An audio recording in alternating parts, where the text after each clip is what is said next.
Hello guys, welcome back to my YouTube channel yes के study away of success. और यहाँ पर class 10th विद्युत की सवालें ले हैं। जी हाँ, जस्ट सेकंड के अंदर आप लोग देखिएगा, सॉल्व करने की ट्रिक आपको बताएंगे मेरे प्यारे बच्चों। जस्ट सेकंड के अंदर आपको सोल्यूशन करना रहेगा, क्योंकि बोर्ड में ये सब सवालें 7-7 अंक की आपके बोर्ड परीक्षाओं में आ जाती हैं और आप इसको करके नहीं आते हैं, तो ये आपके लिए बहुत ही मोस्ट इंपॉर्टेंट वीडियो होने वाला है मेरे प्यारे बच्चों। क्लास 10 साइंस विद्युत का जो प्रश्न आ जाता है, वहाँ पे प्रतिरोध निकालने के लिए, रेजिस्टेंस निकालने के लिए फिगर कुछ इस प्रकार से दे दिया जाता है और आप लोग सवालों को छोड़ के चले आएंगे। तो मैं इसका कुल मिला के 25 पार्ट ले आने वाला हूं। हर एक पार्ट में अलग अलग प्रश्न रहेंगे और वही प्रश्न रहेंगे जो कि बोर्ड एग्जाम में आने की संभावना है और आएंगे, गारंटी है, ठीक है ना। क्योंकि यही प्रश्न मेरे प्यारे बच्चों ऐसे प्रश्न आते हैं और इससे बाहर कोई प्रश्न नहीं आएगा। ये हमारा 2012 GN के पेपर में आया हुआ है। तो यहाँ पे दिया गया है, दिए गए चित्र में ज्ञात कीजिए। दिए गए चित्र में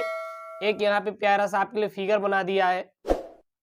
फिर ये दे दिया, पहला तुल्य प्रतिरोध ज्ञात कीजिए, दूसरा परिपथ में धारा ज्ञात कीजिए, तीसरा 2 ओम प्रतिरोध वाले चालकों के सिरों का विभवांतर ज्ञात कीजिए।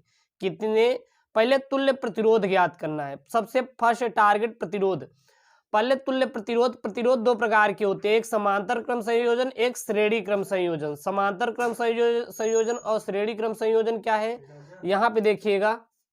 तो यहाँ पे हम लोग सबसे पहले देखिए, यहाँ पे क्या है मेरे प्यारे बच्चों, जब सिरों का सिरों से अतिव्यापन होगा, यानी कि देखिए जब इसका सिरा, इसका पहला सिरा इससे जुड़ा हुआ है, याद रखिएगा, इस प्रतिरोध का सिरा और इस प्रतिरोध का इससे जुड़ा हुआ है, तो इसको बोलते हैं मेरे प्यारे बच्चों कौन सा क्रम, तो इसको हम लोग बोलते हैं समांतर क्रम वाले प्रतिरोध।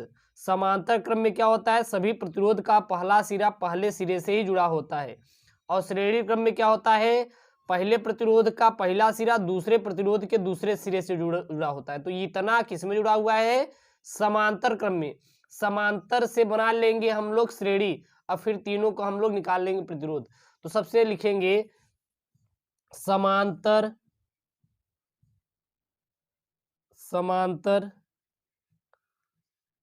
क्रम वाले प्रतिरोध का तुल्य प्रतिरोध। समांतर क्रम वाले प्रतिरोध का तुल्य प्रतिरोध। तो समांतर क्रम वाले प्रतिरोध का तुल्य प्रतिरोध अगर हम लोग निकालेंगे तो समांतर क्रम में कौन लगा हुआ है, 2 ओम और 2 ओम, 2 ओम और 2 ओम, यानी कि R1 कितना हो जाएगा, 2 ओम है, और R2 कितना हो जाएगा मेरे प्यारे बच्चों, ये भी हमारा 2 ओम ही है। तो कोई चीज जब समांतर क्रम में जुड़ा होता है तो 1/R बराबर हो जाता है 1/R1 प्लस 1/R2 हो जाएगा। Okay, 1/R equal to 1/2 plus 1/2, दोनों का हम लोग एलसीएम ले लेंगे, कितना आ जाएगा, 2 आ जाएगा, 1 धन 1 1/R, और एक एक कितना हो जाएगा, 2 1/R बराबर 2/2, 2 से 2 कैंसिल, यानी कितना आ गया, 1/1, यानी कि R की वैल्यू कितनी आ गई, 1 प्रतिरोध, 1 हमारा ओम, यहाँ प्रतिरोध की वैल्यू कितनी आ गई, 1 ओम। यानी कि अब ये हमारा जो मेरे प्यारे बच्चों अभी तक किसमें था, समांतर क्रम में था, अब ये किसमें बन गया, कुल मिला के यहाँ के अगर हम बीच वाला इसके कर लेंगे तो यहाँ कितना आ गया, 1 ओम, कितना आ गया, 1 ओम। अब पुराने वाले को छोड़ देंगे। अब देखिए, अब इसका सिरा इसके सिरे से, इस वाले का सिरा इसके सिरे से, और इस वाले का सिरा इसके सिरे से, तो ये कैसा प्रतिरोध हो गया, तो ये हमारा श्रेणी क्रम में।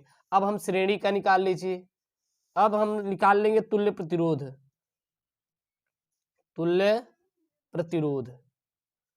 कौन से क्रम में, श्रेणी क्रम में। तो श्रेणी क्रम में क्या होता है, R बराबर R1 plus R2 plus R3। मैंने R1 R2 R3 क्यों लिया, क्योंकि ये मान लीजिए ये R1 हो गया और ये जो निकला है ये हमारा R2 हो गया, ये क्या हो गया, हमारा R3 हो गया, यानी कि ये जो आया है इसको क्या मान लेंगे हम लोग, इसको हम लोग R2 मान लेंगे, ठीक है ना। तो यहाँ पर रख देंगे R1 1 ओम धन R2 1 ओम, R3 कितना है, 3 ओम, बराबर कुल कितना आ गया हमारा, 5 ओम आ गया। यानी तुल्य प्रतिरोध कितना मिल गया, 5 मिल गया। पहले का आंसर कितना मिल गया, तुल्य प्रतिरोध हमारा 5 हो गया। फिर है परिपथ में प्रवाहित धारा की वैल्यू ज्ञात कीजिए। देखिए विभवांतर कितना दे रखा है, ये विभवांतर दे रखा है 10 वोल्ट, विभवांतर कितना दे रखा है 10 वोल्ट दे रखा है। तुल्य प्रतिरोध मैंने यहाँ पे अभी कितना निकाल लिया 5 ओम दे दिया, और विभवांतर हमारा कितना दिया है 10 वोल्ट दिया है, तो हमें यहाँ पे धारा निकल जाएगा, यानी कि दूसरा हमारा है परिपथ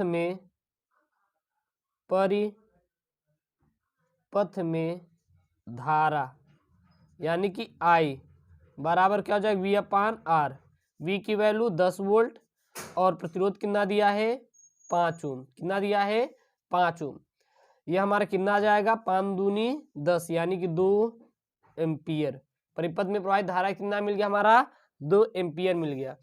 अब यहाँ पे दिया है हमारा कि 3 ओम वाले चालकों के सिरों का विभवांतर ज्ञात कीजिए, यानी कि इसका हमें विभवांतर निकालना है, इसका हमें क्या निकालना है विभवांतर निकालना है। अब ये बताइए यहाँ पे हमारा प्रतिरोध कितना दिया है 3 ओम दिया है, और धारा कितनी मिल गई हम लोग अभी निकाल ली I बराबर 2 एम्पियर निकाल लिया। हाँ, तो यहाँ पे हमारा विभवांतर आ जाएगा कि नहीं, कितने ओम वाले 3 ओम वाले के लिए, यानी कि V बराबर क्या हो जाएगा I और R हो जाएगा। I की वैल्यू 2, R की वैल्यू कितनी है 3, यानी कि 6। तो 3 ओम प्रतिरोध वाले के लिए हमारा विभवांतर कितना मिल गया 6 मिल गया। तो इसको हम लोग कैसे सॉल्व करेंगे, क्योंकि सॉल्व करने का अलग ही आपको टेक्निक वहां पे लिख के आना होगा। तो यहाँ पे लिखेंगे तीसरा 3 ओम प्रतिरोध वाले चालकों के सिरों का विभवांतर, 3 ओम वाले प्रतिरोध के चालकों का विभवांतर निकालना है। तो 3 ओम वाले के लिए देखिए 3 ओम वाला है, अभी आपने धारा कितना निकाल लिया, धारा मैंने यहाँ पे निकाल लिया है 2 एम्पियर। और यहाँ पे दिया है हमारा 2 एम्पियर निकाल लिए। धारा कितनी मैंने निकाल लिया 2 एम्पियर निकाल लिया। प्रतिरोध कितना दिया है, प्रतिरोध यानी कि R की वैल्यू दिया है यहाँ पे 3 ओम दिया है। हमें क्या निकालना है विभवांतर निकालना, जो अभी ऊपर मैंने निकाला, यानी कि V की वैल्यू। तो V बराबर क्या होता है, V बराबर I इंटू R होता है। I की वैल्यू कितनी है 2, R की वैल्यू 3, यानी 2 3 कितना हो जाएगा 6, और यही आपकी क्या हो जाएगा 6 वोल्ट, और यही क्या है आपका आंसर। और आपको कुछ करने की जरूरत नहीं है, और आप कमेंट कीजिए, नहीं समझा तो फिर आपको इसी भी आपको 25 पार्ट ले आएंगे, और हो सकेगा तो अब आओ और आपको सरल आपको करके फिर कठिन की ओर लेके चलेंगे, ताकि आपको समझ आ जाए। प्लीज चैनल को सब्सक्राइब, शेयर एंड लाइक। ये क्लास 10th साइंस का बहुत इंपॉर्टेंट क्वेश्चन है, यूपी बोर्ड वाली, MP बोर्ड वाली, NCERT हर बोर्ड के लिए है, और इसको जरूर देखिएगा। ओके दोस्तों, थैंक यू।